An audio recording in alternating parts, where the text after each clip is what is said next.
So we're going to talk about cognizable and non-cognizable offense. If you haven't watched पिछले वाली video, I would suggest एक बार जाके जरूर देख लेना. चीजें बहुत अच्छी तरीके से समझ में आ जाएंगी बिकॉज बहुत इजी भाषा में एक्सप्लेन करा हुआ है.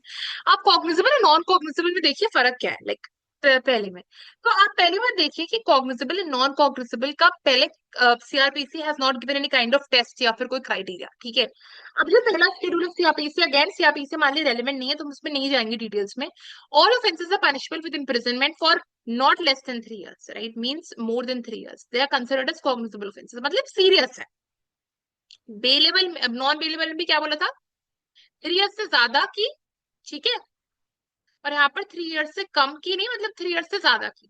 ठीक है. तो वो मतलब सीरियस ऑफेंसेस है. यहाँ पर भी सीरियस ऑफेंसेस ही था नॉन बेलेबल में. इसको बोलते हैं कॉग्निजेबल ऑफेंस. आगे देखना. Robbery, dacoity, rape, kidnapping, murder, ये सब चीज है are cognizable offences. Robbery dacoity में फर्क होता है. रॉबरी में कम लोग होते हैं, डिकॉइटी में बहुत लोग होते हैं. Like according to the definition 4-5 people हो तो उसको डिकॉइटी मानते हैं, 4-5 पीपल से कम हो तो रॉबरी मानते हैं. मतलब जो काम होता है एक्चुअली में जो ये लोग करते हैं वो सेम होता है. ऑफेंस ऑफ बिगमी, बिगमी मतलब दो बीवियां, is punishable with more than 5 years of imprisonment, yet they have been included under the category of non cognizable offence. आपने इसका क्राइम की ग्रेविटी देखी आपने? Robbery, dacoity, rape, murder, kidnapping etcetera, ये of course आप कॉग्निजेबल ऑफेंस पे रखोगे. ठीक है. 3+ पनिशमेंट है. लेकिन मैं यहाँ पर बात करूँ ना बिगमी की, तो बिगमी में आपके पास 5+ पनिशमेंट है. अब फिर अब भी आपने इसको नॉन कॉग्निजेबल में क्यों रखा? क्या मेरे को ये बताओ कि जो ऑफ कोर्स ग्रेविटी देखो ना, बिगमी की ग्रेविटी, जो बिगमी तो ऑफेंस है ही, उसकी ग्रेविटी क्या किडनैपिंग, डिकॉइटी, रेप, मर्डर से ज्यादा है? कम है ना? ऑफ कोर्स कम है. Right, obviously. So in that case हमने इसको नॉन कॉग्निजेबल की कैटेगरी में रखा है. आगे देखो. Classification of offenses as cognizable, non-cognizable is apparently and essentially intended to indicate as to whether the arrest in respect of an offense can be made with or without a warrant. Fine, इसको explain कर रही हूँ मैं. Classification presupposes the need of immediate action in respect of cognizable offence. Immediate action means seeing the gravity of the offence. If the gravity of the offence is like it's huge, of course immediate action लेना पड़ेगा, उस बंदे को उठाना ही पड़ेगा. However, in case of non-cognizable offense, warrant is required for the arrest of accused. अगर non-cognizable में warrant required है, इसका मतलब cognizable में warrant required नहीं है. राइट. आगे देखो इसका क्या मतलब है. देखो, we are basically talking about, मान लो किसी ने, एक एग्जांपल लेते हैं, डिकॉइटी कमिट करी. किसी ग्रुप को उठाना है, वो डिकॉइटी को उसने कमिट करा है. अब उसने डिकॉइटी को या फिर रॉबरी को कमिट करा है, तो पुलिस जाएगी उसके पास और पुलिस उस बंदे को उठाकर ले जाएगी without any warrant. Warrant issue कौन करता है? मैजिस्ट्रेट. कौन? ठीक है. और वो मैजिस्ट्रेट का वारंट दिखाना पड़ता है. This is the arrest warrant. See, we have a particular, we know that you have committed this particular crime. We have watched the CCTV footage. We have got the complaint, right? This, you have committed dacoity. Okay, आ जाओ हमारे साथ. तो this is something कि आपको warrant दिखाना पड़ेगा. लेकिन इस केस में आप देखो डिकॉइटी, रॉबरी वगैरह में क्योंकि इतने हीनस है ना, मर्डर, रेप, किडनैपिंग, आपको वारंट दिखाने की जरूरत नहीं है. आप एक, पुलिस एकदम उसको उठाकर ले जाएगी इन लोगों को बिना किसी वारंट के. हाउएवर छोटे मोटे ऑफेंस, हर्ट है हमारे, पुलिस को वारंट दिखाना पड़ेगा. This is the arrest warrant because it is not so grievous as rape, kidnapping, dacoity, robbery और murder. Right, this is the thing. Right, तो कॉग्निजेबल या नॉन कॉग्निजेबल ऑफेंस प्ले में कब आता है? प्ले में तब आता है जब वारंट वाली बात होती है. तो हो सकता है कि कोई बेलेबल ऑफेंस कॉग्निजेबल हो, हाँ. कोई बेलेबल ऑफेंस नॉन कॉग्निजेबल हो, हाँ. नॉन बेलेबल ऑफेंस कॉग्निजेबल हो, हाँ. Non bailable offence non cognizable हो, बिल्कुल हो सकता है. ऐसा बिल्कुल भी नहीं है. अच्छा, ये मत समझना कि हर नॉन बेलेबल ऑफेंस एक कॉग्निजेबल ऑफेंस होगा, हर बेलेबल ऑफेंस एक नॉन कॉग्निजेबल ऑफेंस होगा. ऐसा नहीं होता. चीजें ओवरलैप कर जाती हैं, चीजें आउट ऑफ द वे भी चली जाती हैं. ये सब exceptions and all are mentioned under the IPC. Fine.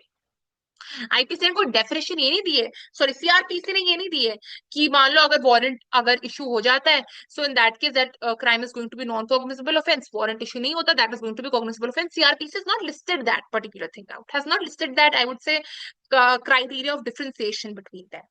However, it is of course defined कि प्रोसीजर क्या चलेगा, अगर कॉग्निजेबल ऑफेंस में ये है और नॉन कॉग्निजेबल ऑफेंस में ये, however it is not explicitly mentioned, but this is the thing that we have been following, this is the thing as far as we have analysed from the CrPC, therefore we have printed this up in the NCERT of the students. ठीक है, आगे आ जाओ compoundable and non compoundable offence. What is compoundable offence? Compoundable मतलब यार थोड़ा ये ले लो, थोड़ा वो ले लो, यार इसको ऊपर रखते हैं उसको नीचे रखते हैं, यार थोड़ा सा बैलेंस आउट कर लो, that is the thing. For example, किसी ने मर्डर कमिट करा है, ठीक है, और मर्डर में आपको दो सजाएं मिली, फाइनली आपका कन्विक्शन हो गया, दो सजाएं मिली आपको, एक मिलेगी लाइफ इम्प्रिजनमेंट और आपको एक आपको जुर्माना भरना पड़ेगा, यू हैव टू पे सम फाइन. ठीक है, अब यहाँ पर ये बात हुई, okay yaar, if I have committed murder na, okay, I'm not going to go to jail, right? Not going for life imprisonment. Rather, I'm going to pay extra, I would say 10 lakhs along with the fine. So fine कितना था, around 3 lakhs का, 13 lakhs देकर बच गया. This is not at all, I would say, acceptable. So this is a non-compoundable offense. You cannot compound it, you cannot measure it, you cannot balance it out with something else, right? That is the reason it is non-compoundable offense. Compoundable offense is something, इसका example मेरे को बहुत अच्छा लगा है, आप train में चढ़ो बिना टिकट के, ठीक है, आप इस केस में आपको क्या होगा, ओके, तो यहाँ पर ये बात हुई, आपके अगेंस्ट डिसिप्लिनरी प्रोसीडिंग चलेगी, ठीक है, गार्ड्स आपको उठाकर ले जाएंगे, कॉप्स आपको उठा के ले जाएंगे, नेक्स्ट स्टेशन पे आपको उतार दिया जाएगा, अरे आप कैसे इस ट्रेन पे चढ़े गए बिना किसी टिकट के, आपके अगेंस्ट एक्शन लिया जाएगा. यार छोड़ो ना, थोड़े से पैसे ले लो, मैटर को खत्म करो, I give 10K and okay, I give 5K, okay, finally the matter is over now. That is compoundable and compoundable offense, and therefore you can balance it out with something else instead of going to jail, right, for a short period of time. What you can do, you can just pay some amount and then you would be free. So that is compoundable offense, and that is how the difference between compoundable and non-compoundable offense actually goes about. ठीक है, okay, so this was the thing I have already explained कि person imprison हो रहा है लेकिन वो fine को पे कर दे. ट्रेन बस वाला एग्जांपल अभी मैंने दिया, टिकट वाला एग्जांपल दिया, कंपाउंडेबल ऑफेंस और मर्डर्स में तो कंपाउंड कर ही नहीं सकते. समझ में आया? I explain it with my heart and soul. Okay, हाँ आ ही गया होगा समझ में. Okay, we have a lot of time, will do FIR also. चलो, किसी के साथ कोई क्राइम कमिट होता है, ठीक है, for let's suppose there is one victim and some crime has been committed. That victim wakes up and victim realizes, okay, some crime has been committed. Now that person is supposed to go to the police station and report that particular crime so that the person who committed that crime could be arrested and could be put on to trial. Fine. That person goes to the police station. That person says, okay, XYZ has committed something. Okay. And you need to write this out under an FIR. So what police is exactly going to do? Police is going to sit and is going to write each and every detail, is going to actually pen down each and every detail that the victim has actually, I would say, dictated or rather has narrated to the police. तो police वो सारी चीजें करेगी कि ये crime कब commit हुआ, आप इधर कब थे, आप किसके साथ गए थे, यहाँ पर क्या हुआ, ये क्या हुआ, पुलिस वो लिस्ट बनाती है, वो पेपर पे लिखती है, और वो फाइनली उस पेपर को क्या बोलते हैं, FIR. वो पेपर पे पुलिस लिखती है, वो पेपर या अगर अक्यूज जो बंदा है विक्टिम है उसको पढ़ना नहीं आता, बिकॉज वो पूरा लिखेगी, वो विक्टिम को देगी कि तुम इसको पढ़ लो कि इसमें कोई डिटेल मिसिंग तो नहीं, कोई इंपॉर्टेंट चीज बच तो नहीं गई. उसको पढ़ना लिखना नहीं आता, तो यूजुअली मतलब सही क्या माना जाता है, किसी पढ़े लिखे व्यक्ति को अपने साथ ले जाओ, क्योंकि अगर क्राइम किसी इन्फ्लुएंशियल बंदे ने कमिट कराओ तो रेड टेपिज्म वाले सिस्टम में पुलिस ना फंसता है. ठीक है, अंगूठा लगवा देते हैं, साइन करवा देते हैं उस पर, पुलिस से कॉपी रखती है, आपको एक कॉपी देती है ना. ये आपका FIR की चीज होती है. FIR ऑनलाइन भी फाइल करी जा सकती है, एक जीरो FIR का भी कॉन्सेप्ट होता है. इन सब चीजों के बारे में अभी हम बात करेंगे. ठीक है, फर्स्ट इंफॉर्मेशन रिपोर्ट. ठीक है, okay, difference between first information report and chargesheet. First of all, chargesheet is something जब बंदे पहले FIR फाइल होती है, FIR फाइल हो गया, बंदे को अरेस्ट कर लिया, अरेस्ट करने के बाद बंदे को लॉकअप में रखा और इन्वेस्टिगेशन चालू करी ताकि पुलिस प्रेजेंट कर सके उस पर्टिकुलर बंदे को मैजिस्ट्रेट के सामने विद इन 24 आवर्स. वो डॉक्यूमेंट जो मैजिस्ट्रेट के पास फाइल करा जाता है आफ्टर 24 आवर्स, जब बंदे को प्रेजेंट करते हैं अरेस्टेड बंदे, उसको बोलते हैं चार्जशीट, क्योंकि उसमें आपकी हर एक detail of this particular crime, उसके खुद के कन्फेशन. ऑफ कोर्स जो कन्फेशन पुलिस को देगा पुलिस स्टेशन में वो एडमिसिबल नहीं होता, बिकॉज हो सकता है कि पुलिस ने धमकाया, फुसलाकर, मारा पीट कर उसको उसके मुंह से वो चीज उगलवाई. That is not acceptable. Whatever police has actually got during the time of investigation, police is going to pen that down and is going to submit that in the form of charge sheet there to the magistrate. Okay, ये charge sheet है. What is clean chit? Clean chit is something कि finally इस बंदे को equity कर दिया गया। Equity में पहले तो जब उसका ट्रायल चला था, you had given a charge sheet, ठीक है, कि हाँ there is a substance, we can go ahead with the trial, magistrate will say that. But trial चलने के बाद पता चला ओके दैट बंदा is going to be acquitted, so police is going to prepare a clean chit. Clean chit means okay he has been cleaned off, or cleaned off his charges that we had imposed initially. He is cleaned off all those things, so that is given a clean chit, a clean, I would say, document that they're giving. Fine. Okay, तो basically जो भी बंदा police station में हो, police officer, वो उसको record कर सकता है in the commission of cognizable offence. Cognizable offence जैसे बिना वारंट के उठाओ, जैसे रॉबरी, डकैती, murder, rape etcetera, kidnapping. Section 154, main object of FIR is to set criminal law in motion. That was actually set in Haseeb versus the state of Bihar, because of course यहीं से आपका criminal law motion में जाएगा once the FIR is filed. Police मना नहीं कर सकते FIR करने से पहले, मतलब फाइल करने से पहले, और कोई मैजिस्ट्रेट पुलिस की पावर नहीं ले सकता ओके दैट बंदा is going to be an influential person, person against whom the FIR has been filed is a very influential person, okay don't file an FIR, you cannot do that. Okay, if any person is aggrieved by the refusal on the part of the police officer in charge of the police station to record this particular information, superintendent of police, they can send this particular detail, they can complain against that particular police officer to the superintendent of police, ठीक है। Okay, FIR can be filed in police station of concern area, जहां पर यही माना जाता है जहां पर वो क्राइम कमिट हुआ हो, उसी एरिया में, उसी एरिया के पुलिस स्टेशन में एफआईआर को फाइल करी जाए। अगर अगर मान लो उसकी क्राइम के पर्टिकुलर ट्रेसेस या फिर क्राइम की ट्रेजेक्टरी एक और पर्टिकुलर एरिया में मिलती है, कि वो क्राइम इधर भी हुआ था, राइट, वो पर्टिकुलर एक और पार्ट ऑफ पर्टिकुलर क्राइम इधर भी हुआ था, इधर भी हुआ था, तो वो जो इस पर्टिकुलर जुरिस्डिक्शन का पुलिस स्टेशन है, वो इस जुरिस्डिक्शन के साथ मिलकर टैंडम में काम कर सकता है, या फिर केस को ट्रांसफर करा जा सकता है, ठीक है, क्योंकि आपका ना इन्वेस्टिगेशन बड़ी इजी हो जाती है, एक पर्टिकुलर जुरिस्डिक्शन दूसरे जुरिस्डिक्शन में कहाँ चल कर जाएगा, ठीक है। FIR can be registered either on written और verbal statement of the complaint which is later reduced in writing by the police officer, writing में रखते हैं। अगर बंदे को बोलना नहीं आता, वो लिख कर देगा, वो इशारे करके देगा द विक्टिम, एंड उसको पुलिस लिखित में करेगी। It must be made to the officer in charge of police station, and if he is not available, assistant sub inspector who is competent to enter the same upon the investigation, you can do that। on basis of FIR police investigation को चालू करती है। अब क्या important facts है FIR के बारे में जो सेक्शन 144 ऑफ सीआरपीसी में मेंशन्ड है। पहली बात तो आपके पास जुरिस्डिक्शन जहां पर क्राइम कमिट करा हुआ, जहां पर कमीशन ऑफ क्राइम हुआ हो, उसके पुलिस स्टेशन के जुरिस्डिक्शन में you need to file an FIR. FIR एक सब्सटैंटिव पीस ऑफ एविडेंस नहीं है, वो एविडेंस की तरह यूज नहीं करा जाएगा, हाँ, लेकिन उसमें आप आगे इन्वेस्टिगेशन करोगे एफआईआर की हेल्प से, वो बहुत हेल्प कर जाएगा आपके लिए, कि कहाँ क्राइम कमिट हुआ, कितने बजे थे around, that sorts of things, so that things could be used during the time of investigation. Police officer को राइटिंग में उसको करना है। अच्छा, बंदे के सिग्नेचर लगेंगे विक्टिम के जो इधर आया, अब विक्टिम या तो खुद आ सकता है, या फिर उसका कोई रिलेटिव आ सकता है, सिबलिंग आ सकता है, एक्सेट्रा एक्सेट्रा, तो वो भी आ सकता है। अच्छा, कंटेंट्स एक बार जब लास्ट में पुलिस फाइनली लिख ले एफआईआर को, उसको वो पर्टिकुलर चीज पढ़ के सुनानी पड़ती है, जिस बंदा उस बंदे को जो आया था एफआईआर लिखवाने के लिए। पुलिस एक कॉपी ऑफ इंफॉर्मेशन उस पर्टिकुलर इन्फॉर्मेंट को भी देगी, राइट, ओरिजिनल कॉपी जो होगी एफआईआर की वो मैजिस्ट्रेट को भेजी जाएगी। जब ये होता है ना, आपके अगेंस्ट एफआईआर फाइल हुई है और आपको पुलिस उठा के ले गई है, 24 आवर्स लॉकअप में हो, बेल लगवानी है, जब आप लॉयर के पास जाते हो ना, lawyer also needs a copy of FIR, and police बहुत वो करती है, दिक्कत करती है एफआईआर की कॉपी देने में, वो बहुत प्रोसेस डिले करती है। आप ले सकते हो मैजिस्ट्रेट से, ऐसा नहीं है, बट मैजिस्ट्रेट भी यही बोलते हैं कि आपको पुलिस से लेनी चाहिए, that is the ideal thing, but आजकल ले भी लेते हैं मैजिस्ट्रेट के ऑफिस से, not directly from the magistrate but the workers under him और her, you can take it because process is like very very tedious। Despite a police officer refusing to register FIR, aggrieved person can send information to superintendent of police by post. We have discussed it. FIR immediately file करनी चाहिए, क्योंकि जो भी आपके साथ crime commit हुआ हो वो एकदम आपकी मेमोरी में फ्रेश रहता है, वो चीज आप मिस ना कर जाओ।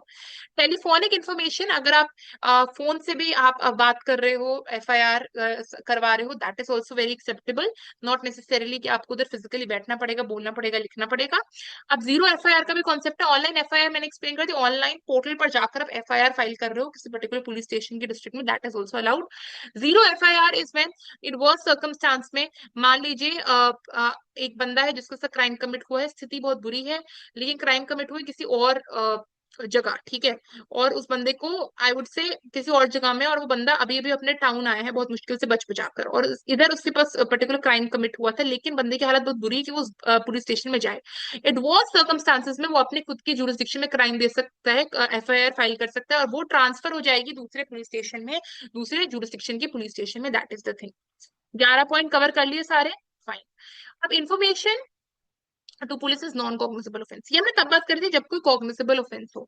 कॉग्निजेबल ऑफेंस मतलब बिना वारंट के पुलिस उठा जाए, बिना वारंट के मतलब सीरियस ऑफेंस हो, मतलब कोई मर्डर, रेप, डकैती, रॉबरी वाली चीज। तो अब आते हैं कोई non cognizable offence. Non cognizable offence मतलब बिगमी, मतलब आपको वारंट की जरूरत पड़ेगी, मतलब ऑफेंस इतना सीरियस नहीं है कि सोसाइटी को हार्म कर रहा है, मतलब थोड़ी देर बाद भी आप उसे अरेस्ट कर सकते हो, मतलब आपको वारंट की जरूरत है। सेक्शन 155 इससे डील करता है, ठीक है। तो बेसिकली जब भी नॉन कॉग्निजेबल ऑफेंस का कोई पर्टिकुलर कोई चीज रिपोर्ट करता है तो पुलिस अपनी एक बुक के अंदर वो चीज मेंशन करती है, और पुलिस ऑफिसर के पास कोई वो नहीं होता, ड्यूटी नहीं होती कि वो एकदम जाकर उस बंदे को अरेस्ट कर ले। उसको मैजिस्ट्रेट का वेट करना पड़ता है वारंट का। और generally speaking they are private criminal wrongs. Private criminal wrongs मतलब मेजरली देखा जाता है जबकि नॉन कॉग्निजेबल ऑफेंस है बहुत छोटे छोटे होते हैं, they are not of course heinous as cognizable offences. तो usually private criminal wrongs, high profile matters, civil matters, इन सबको देख लिया जाता है। बेसिक रूल इज कि पुलिस तब तक इन्वेस्टिगेट नहीं कर सकती नॉन कॉग्निजेबल ऑफेंस को जब तक मैजिस्ट्रेट वो उसको वारंट नहीं दे देता कि उस बंदे को पकड़ कर लाओ। एक पर्टिकुलर ऑफेंस है उसके अंदर कॉग्निजेबल और नॉन कॉग्निजेबल ऑफेंस दोनों चीजें मिली हुई है, सो इन दैट केस उस पर्टिकुलर चीज को कॉग्निजेबल ऑफेंस ही मानी जाएगी। तो that is going to be cognizable offence, क्योंकि हम उसके ऑफ कोर्स कॉग्निजेबल की ग्रेविटी ज्यादा है ना नॉन कॉग्निजेबल से। एक पर्टिकुलर ऑफेंस में दो बंदे हैं, ठीक है, बाइक पर आए, एक बंदे ने एक का मर्डर कर दिया, दूसरे को हर्ट कर दिया, राइट, धक्का दे दिया उधर। तो जिसको धक्का दिया वो तो नॉन कॉग्निजेबल है, जिसके साथ मर्डर करा है वो तो कॉग्निजेबल है ना, तो उस पूरे ऑफेंस को हम एज अ कॉग्निजेबल देखेंगे। फाइन। डी के Basu guidelines, one of the I would say most asked questions, most preferred questions, जिसपे पैसेजेस भी बन सकते हैं और जो पता ही होना चाहिए at the end of the day. तो हम बेसिकली बात करें arrest and rights of arrested person. ऐसा नहीं कि अरेस्टेड पर्सन के पास कोई राइट्स नहीं होते, उसके पास भी राइट्स होते हैं। पहली बात तो मैजिस्ट्रेट के सामने उसको प्रोड्यूस करना ही पड़ेगा विद इन 24 आवर्स में, तो मैं बहुत बार बोल चुकी हूँ। अगर इन्वेस्टिगेशन विद इन टाइम नहीं हो जाती तो मैजिस्ट्रेट बोल सकता है कि उसको और पुलिस कस्टडी में रख लो कुछ दिन, और कुछ और टाइम आपको सफिशिएंट टाइम मिल जाएगा एक्स्ट्रा आपको इन्वेस्टिगेशन करने के लिए। बट इतना होना चाहिए मैजिस्ट्रेट के पास कोई अच्छा खासा रीजन हो कि वो पुलिस रिमांड में रख रहा है। पुलिस रिमांड में रखने का police custody, it's just that police is having और maybe posing a questionnaire to that particular person against whom the FIR has been filed. That is police custody. देखा जाता है negatively, of course police custody में कोई रख रहा है तो पुलिस मारेगी पीटेगी, so magistrate should have a good reason that okay, this person is being sent to the police custody again, so it should have a substance. Arrested person is to be informed of the particulars of the offense. Further, if arrested without a warrant for the offense is bailable, he or she must be informed, ठीक है। Person के पास knowledge नहीं है इतनी, ठीक है, वो particular offence के लिए अरेस्ट हुआ है लेकिन वो बेलेबल है, छोटा सा मैटर है, उसको पता होना चाहिए कि हाँ तुम बेल पर रिलीज हो सकते हो। उसको बिल्कुल ऑब्लिवियस मत रखो, क्योंकि किसी कॉमन मैन को लीगल कॉम्प्लेक्सिटीज के बारे में नहीं पता चलेगा। तो नॉर्मल आम कॉमन बंदे को किसी लॉयर को हायर करना, ये सारी चीजों के बारे में नहीं पता चलेगा, so he must be aware, should be made aware rather. Arrested person is entitled to have a person nominated by him informed under the arrest, and moreover the magistrate is required to satisfy himself that provisions of section are implied with. एक बंदे को arrest कर दिया और बंदा की family को पता नहीं है, अब बंदे को अपनी फैमिली को बताना है कि वो अरेस्ट हो गया, किसी फ्रेंड रिलेटिव को बताना है, ऐसे में उसको अलाउ नहीं करा दिया जाएगा, उसको अलाउ कराया जाएगा कि वो अपने फ्रेंड फैमिली को कॉल करो बताए अरेस्ट हो गया। अरेस्टेड पर्सन के पास एक्सेस टू अ लॉयर होना चाहिए। नंदिनी सतपथी वर्सेस नंदिनी सतपथी वाला भी केस, डीके बासु गाइडलाइंस भी है जो आई थी, उसके पास लॉयर का एक्सेस होना चाहिए। पैसे ना हो तो लीगल एड में मिल जाएगा, पर्टिकुलर किसी कास्ट से बिलोंग करते हो, वुमन हो, इंडस्ट्रियल वर्कर हो, या फिर कोई कैलामिटी के शिकार हो, फ्री में मिल जाएगा जो लीगल एड के थ्रू। नहीं, अगर you are very influential person you can afford, definitely you can go for one, but यहाँ पर यू नीड टू अंडरस्टैंड कि आपका लॉयर खुद के चॉइस का होना चाहिए। एक मॉक में मैंने क्वेश्चंस देखे हैं, मैंने आई थिंक क्लैट के भी पुराने पेपर्स में देखे हैं, कि वहां पर ये था कि उसका पर्टिकुलर लॉयर सुनीता थी लेकिन उसको हैंडल कर दिया राहुल। तो ऐसा अलाउड नहीं होना चाहिए, बिकॉज वो सुनीता अगर उसकी चॉइस की लॉयर है तो उसको ही रिप्रेजेंट करने दिया जाए इस पर्टिकुलर बंदे को। Person was arrested may be searched and a list shall be prepared of the articles, ठीक है। Personal search memo is important if there is any allegation of recovery of incriminating material from the person of the accused. You need to actually go through that person, scrutinize करना है, देखना है उसके पास क्या क्या material है जब उसने क्राइम कमिट करा था, उन सब चीजों को देखने, प्रॉपर लिस्ट बनानी है। Arrested person can request that he or she be examined by medical practitioner if the examination of the person will either disprove the commission of the offense by him or will prove the commission of any offense against his body by another person. And this, the police can send the medical arrested person for medical examination. Okay. किसी बंदे पर allegation लगा है कि उसने मान लो rape commit करा है, देखा जाएगा फॉल्स एलिगेशन था कैसा था, but that particular person who is arrested right now can basically demand the police, ठीक है भाई मेडिकल एग्जामिनेशन करवाओ, ये प्रूफ कराओ कि हाँ मैंने करा है या नहीं करा है, ठीक है, so that person can easily do. अब क्या होता है मेजरली इसलिए करते हैं बिकॉज ना हम at the end of the day हमारी जो पॉलिसी है ना इतनी ज्यादा प्यूनिटिव नहीं है, इतनी ज्यादा प्यूनिटिव नहीं है कि अगर मान लो किसी बंदे ने क्राइम कमिट करा उसे एकदम ही जेल में डाल दें, हम उसे मौके बहुत देते हैं, जो भी मौके देते हैं ना वो मैं आगे आपको पढ़ाऊंगी, बट बहुत कोशिश करते हैं उसको दोबारा से रिहेबिलिटेट कर दिया जाए, उसको सोसाइटी में दोबारा से डाल दिया जाए, वो बंदा समझ पाए दोबारा से सोसाइटी में, दोबारा से नॉर्मल पर्सन जी पाए, उसको जाने की प्रॉपर कोशिश करते हैं। तो ये आपको बीच में चीजें मिली हुई है, प्रिविलेजेस मिली हुई है, ठीक है। Okay, so this was the thing. अब नेक्स्ट आता है एफआईआर और एक प्राइवेट कंप्लेंट में फर्क क्या है, और यहाँ से आपका मेन चीजें चालू होती है, दैट इज क्रिमिनल ट्रायल का प्रोसीजर क्या चालू, तो ये तो देखना ही देखना है because criminal trial is like very important, right. So for getting most details do like share comment.